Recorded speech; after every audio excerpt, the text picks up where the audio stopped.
ನಮಸ್ಕಾರ ವೀಕ್ಷಕರಿಗೆ. ರಾಯರ ಆಶೀರ್ವಾದ ಎಲ್ಲರ ಮೇಲೆ ಇರಲಿ ಅಂತ ನಾನು ಕೇಳ್ಕೊಳ್ತಾ, ಇವತ್ತು ನಾನು ನಿಮಗೆ ಒಂದು ಆರೋಗ್ಯಕ್ಕೆ ಒಳ್ಳೆಯದಾದಂತಹ ದಾಳಿಂಬೆ ಹಣ್ಣಿನ ಮಿಲ್ಕ್ ಶೇಕ್ ಮಾಡೋದು ಹೆಂಗೆ ಅಂಥೇಳಿ ಹೇಳ್ಕೊಡ್ಲಿಕತ್ತೀನಿ. ಇದು ಒಂದು ದಾಳಿಂಬೆ ಹಣ್ಣು, ನಾನು ಅದನ್ನೆಲ್ಲ ಬೀಜ ತೆಗೆದಿಟ್ಕೊಂಡಿದ್ದೆ. 1 ಕಪ್ ಆಗ್ತದದು. ಅದು ಒಂದು ಗ್ಲಾಸ್ ಹಾಲು. ಭಾಳ ಸರಳದ ಮಾಡೋದು. ಒಂದು ಜಾರ್ ಒಳಗೆ 1 ಗ್ಲಾಸ್ ಹಾಲು ಹಾಕ್ರಿ. ಆಮೇಲೆ ದಾಳಿಂಬೆ ಹಣ್ಣು ಹಾಕ್ರಿ.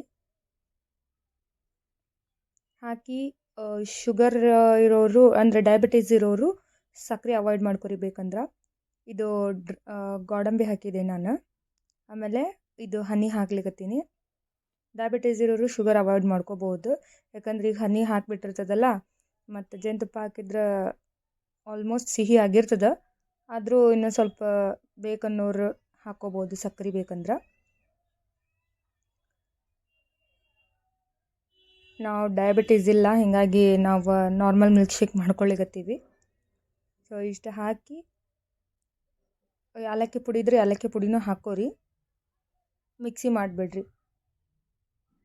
ಭಾಳ ಸರಳದ. ಆಮೇಲೆ ದಾಳಿಂಬೆ ಹಣ್ಣು ಒಬ್ಬೊಬ್ರಿಗೆ ಇರಂಗಿಲ್ಲ, ತಿನ್ಲಿಕ್ಕೆ ಆಗಂಗಿಲ್ಲ ಅಲ್ಲ. ಅವಾಗಂಥ ಟೈಮ್ದಾಗ ಹಿಂಗೆ ಮಿಲ್ಕ್ ಶೇಕ್ ಮಾಡಿಕೊಟ್ರೆ ಚಲೋ.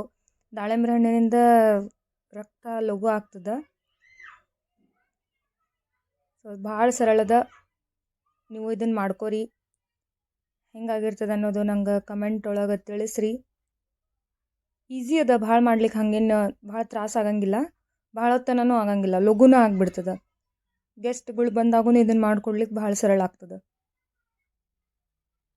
ನೋಡ್ರಿ, ಭಾಳ ಸರಳ ಅಂದ್ರೆ ಭಾಳ ಸರಳದ. ಆಮೇಲೆ ಇದು ದಾಳಿಂಬೆ ಹಣ್ಣು ರಕ್ತನೂ ಪ್ಯೂರಿಫೈ ಮಾಡ್ತದಂತ. ಸೊ ಎಲ್ಲ ಮಾಡಿರಿ. ನನಗೂ ಹೆಂಗದ ಅಂಥೇಳಿ ಹೇಳಿ ತಿಳಿಸ್ರಿ. ಮತ್ತೆ ಇನ್ನೊಂದು ವಿಡಿಯೋದೊಂದಿಗೆ ಭೇಟಿಯಾಗೋಣ.